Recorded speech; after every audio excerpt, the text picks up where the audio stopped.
It's been a busy week for Linux gaming distros with the release of this massive ChimeraOS 45 update. And HoloISO is dead. Or is it? We'll discuss. And we'll talk about what's going on with all of the Steam Deck verified games. All of this and more today. That's right, it's Steam Deck news time. So, one of my favorite game devs, Night Dive Studios, has announced that Star Wars Dark Forces Remastered is now Steam Deck verified.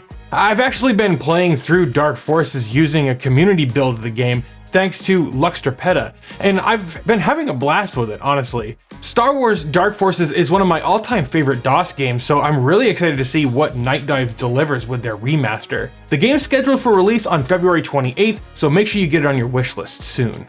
On a more sentimental note, Spec Ops The Line has been delisted from Steam, and while there's nothing spectacular about it, it was among the first AAA Linux games that I reviewed here on this channel. If you don't know, I have been doing this channel for almost 10 years, and back when Spec Ops released for Linux, I reviewed the heck out of it, and I had fun with it.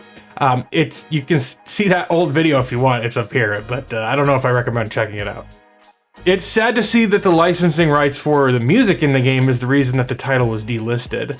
As of writing, you can still pick up a copy of the game on Humble, but it's no longer available on Steam and it's not on GOG anymore either. There will be an affiliate link to Humble below, but they probably will run out of Steam keys pretty quickly there, so if you want to pick up this game and add it to your Steam library, you better act pretty fast. So Age of Empires 4 just released a patch that has a fix specifically for Steam Deck. This fix resolves a desync issue while playing online for Steam Deck. This patch means that there's now full crossplay support for PC and Steam Deck or Linux users. And I say to that, heck yes. Or maybe should I say, this week, Metal Gear Solid Master Collection received Steam Deck verification status. This is huge news for Konami after they ousted the sole creative force behind Metal Gear Solid. And for Konami, the pachinko slumlords, this means that there might actually be people who are willing to pay for a Metal Gear game. Now, I wouldn't recommend that you buy Metal Gear Solid Collection, I just brought it up here so that I could call out Konami for being pachinko slumlords. Okay, this is exciting.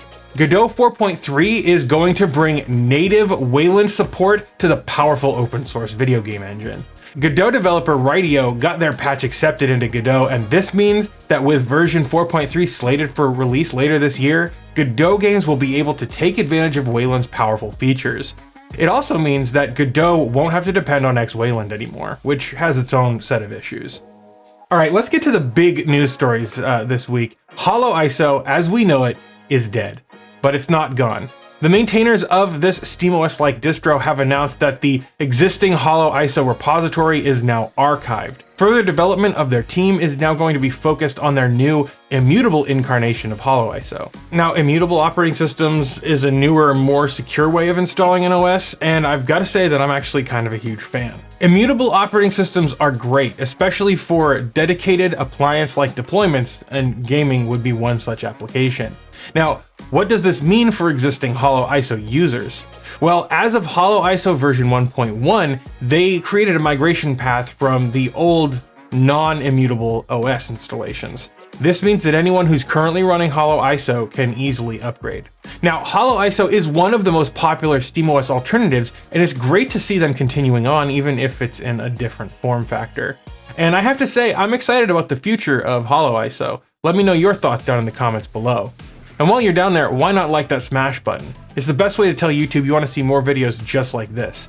You can also get subscribed if that's more your speed. If you're not aware, I have a new PeerTube instance that I'm running, and I've peered with a couple other awesome Linuxy creators. Check it out at subscribe2.me. It's a lot of fun, and thanks. Okay, this is huge. ChimeraOS 45 just landed with a host of new features and expanded hardware support. Let's review just a handful of the most exciting updates. First, we have Linux kernel 6.6.10, which has a whole host of its own updates we don't have time to talk about. Then this also comes with the latest stable build of Mesa 23.3.3. And we've also got Open Gamepad UI version 0.28.0-3. Then there's HDR support, and this has come in a number of ways. Most of it has come from Valve and their work with Proton and GameScope, but it's great to see here in Chimera. They've also added support for a wide number of built-in controllers for handhelds, including the ANEO Kun as well as the Slide. They now support the Legion Go's controller, OPX 1X Fly, OXP2, OXP2 Pro, and the ANEO Loki Mini Pro, and the GPD Win Mini. That's a lot of minis in there. But there's also Vulkan support that's been enabled for Intel-based CPUs and a ton more. I'm excited to see how this performs on my GPD Win 2, which is an older device, but it has an Intel GPU, and I'm actually quite excited to try it on here. They also have resolved a bunch of bugs. The ROG Ally audio bug being one of the biggest ones, that's been resolved. They've also switched over to use XPad user space driver for X input devices. They've fixed night mode. They fixed an issue with Epic Games credentials expiring, and more. Now, I'm a massive fan of ChimeraOS. They've got a brilliant operating system, and it's perfectly catered for gaming on a handheld or a TV. I can't wait to see what they do next. What's your favorite gaming distro? I'd love to hear your thoughts down below. You can feed that engagement algorithm by leaving a comment. I think that's going to do it for now, though. Thank you so much for watching. I hope you all have a great day, and I'll see you in the next one.